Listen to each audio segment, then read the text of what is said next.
Indonesia sebagai bangsa yang besar ternyata masih memiliki minat baca yang rendah. Gerakan perpustakaan anak Nusantara muncul di masyarakat untuk meminimalisir hal tersebut.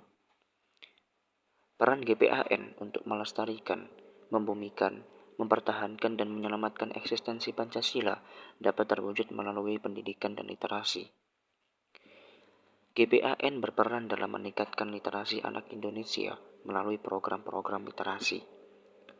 Anak-anak dapat mengakses pengetahuan tentang Pancasila dan bagaimana nilai-nilai tersebut memengaruhi cara berpikir dan bertindak. Dengan meningkatkan literasi, GPAN turut memastikan bahwa generasi muda memahami betapa pentingnya Pancasila dalam kehidupan berbangsa dan bernegara. Halo semuanya, Assalamualaikum warahmatullahi wabarakatuh. Perkenalkan, nama saya Muhammad Nur Khalil dengan NIM 040405231117. Baik teman-teman sekalian, kali ini saya berkesempatan nih untuk mewawancarai salah satu pengurus dari gerakan perpustakaan anak Nusantara. Nah, tugas ini atau video ini ditujukan untuk salah satu tugas mata kuliah Pancasila tentang melestarikan, membumikan, mempertahankan, mempertajam ataupun penyelamatan eksistensi Pancasila dari kegiatan sosial. Nah teman-teman, sebelum kita lanjut ke wawancara nih, ada baiknya kita mengenal lebih dalam siapa sih di depan saya ini. Baik, barangkali boleh diperkenalkan nih, Kak. Oke. Hai semuanya, kenalin aku Josephine Ewodia Sintika Hawila. Bisa dipanggil Josephine dan aku adalah salah satu orang yang pernah menjadi pengurus dari Gerakan Perpustakaan Anak Nusantara di wilayah atau regional Mojokerto. Oke, baik. Kak Odis ya, Yes. dipanggil Kak Odis. Oke, baik. Kak Odis, apa sih GBAN sendiri itu?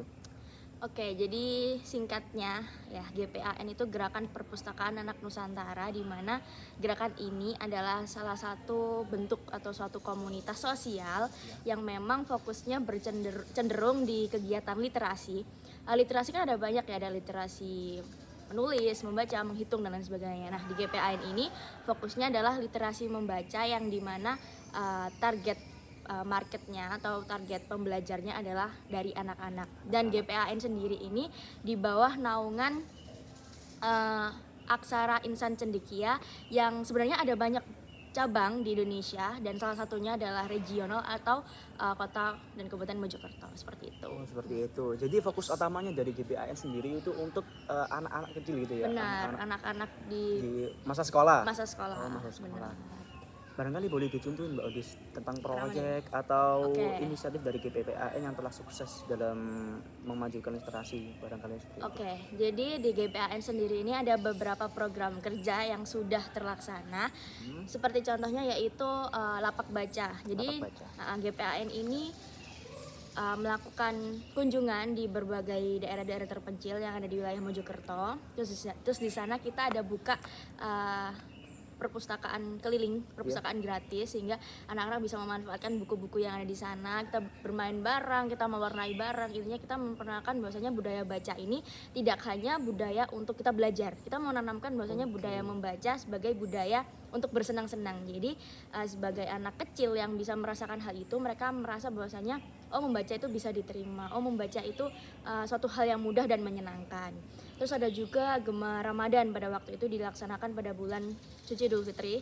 Kita ada buka bersama, di mana lokasinya pada saat itu berdekatan di desa atau di salah satu kota di Mojokerto yang menjadi base camp GPAN Mojokerto. Nah, di sana sama kebanyakan kegiatan kita berfokus pada hal literasi. Kita selain bagi-bagi takjil, kita buka bersama, kita juga membaca bareng, mewarnai bareng, sehingga kegiatan-kegiatan seperti itu yang berbau literasi kita kemas sehingga bisa diterima oleh anak-anak gitu. Terus ada juga Gema Merdeka atau Gema Merdeka itu adalah peringatan 17 Agustus. Benar, dan itu dilaksanakan pada waktu di Trowulan. Kegiatannya sama juga, ada jalan santai, ada games dan juga membaca bareng, mewarnai bareng gitu. Jadi kurang lebih almost kegiatan di GPAN seperti itu, tapi kita inovasi dan kita kemas supaya bisa diterima dengan anak-anak gitu. Oke, baik. Jadi gini, dari sekian banyak kegiatan yang dilaksanain dari GPAN itu sendiri, apa sih tantangan terbesar di teman-teman GPAN itu? Mungkin tantangan terbesar dari kita sebenarnya, kita kan fokusnya di anak-anak ya, sedangkan anak-anak sendiri ini banyak meluangkan waktu bersama orang tuanya. Ditambah Dan lagi kena itu ya. Sekarang kan zamannya itu era modern, digitalisasi juga. benar. Dan sebenarnya apa ya, tantangan terbesar kita mungkin bagaimana kita bisa mengubah mindset seorang anak kecil yang kita jarang bertemu sama mereka, terus kita mau ajak mereka untuk menyukai hal-hal yang belum tentu mereka suka gitu. Jadi misal contoh ada satu anak ini, dia pasti of course semua anak sering temu sama keluarganya. Nah tapi si keluarganya ini, terutama orang tuanya ini, lebih berfokus pada mending kasih dia gadget untuk biar nggak tantrum, biar nggak rewel, daripada memperkenalkan anak ini budaya membaca. Jadi itu merupakan salah satu tantangan dari teman-teman GPAN, bagaimana anak-anak sejak usia dini itu bisa dan mau untuk terbiasa membaca. Gimana juga anak ini adalah generasi penerus bangsa ya, jadi kita harus siapkan untuk menghadapi era bonus demografi di 2045 gitu. Iya Mbak Dis.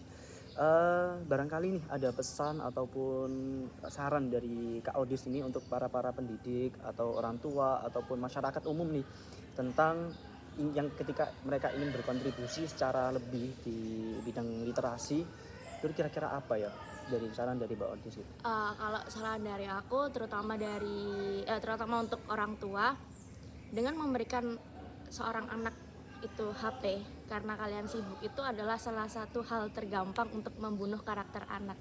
Jadi usahakan sebagai orang tua punyalah atau milikilah sikap parenting yang baik. Gimana caranya anak itu bisa tetap belajar, bisa tetap suka membaca, suka literasi tanpa harus memegang HP. Boleh memegang HP, cuma dalam pengawasan dan kontrol orang tua gitu. Terus untuk mungkin teman-teman seusia aku sebagai mahasiswa-mahasiswi, kalian juga bisa mengikuti kegiatan-kegiatan volunteer, kegiatan-kegiatan organisasi lain yang cakup di bidang ini, biar kalian juga bisa berdampak untuk teman-teman atau adik-adik kita yang nantinya akan dipersiapkan untuk Indonesia yang akan datang. Gitu sih. Oke, baik. Terima kasih banyak ya Kak Odis untuk wawancara singkat dan wawasan nih tentang GBAN itu sendiri. Semoga teman-teman dari GBAN berhasil untuk misinya untuk melestarikan literasi anak-anak Indonesia.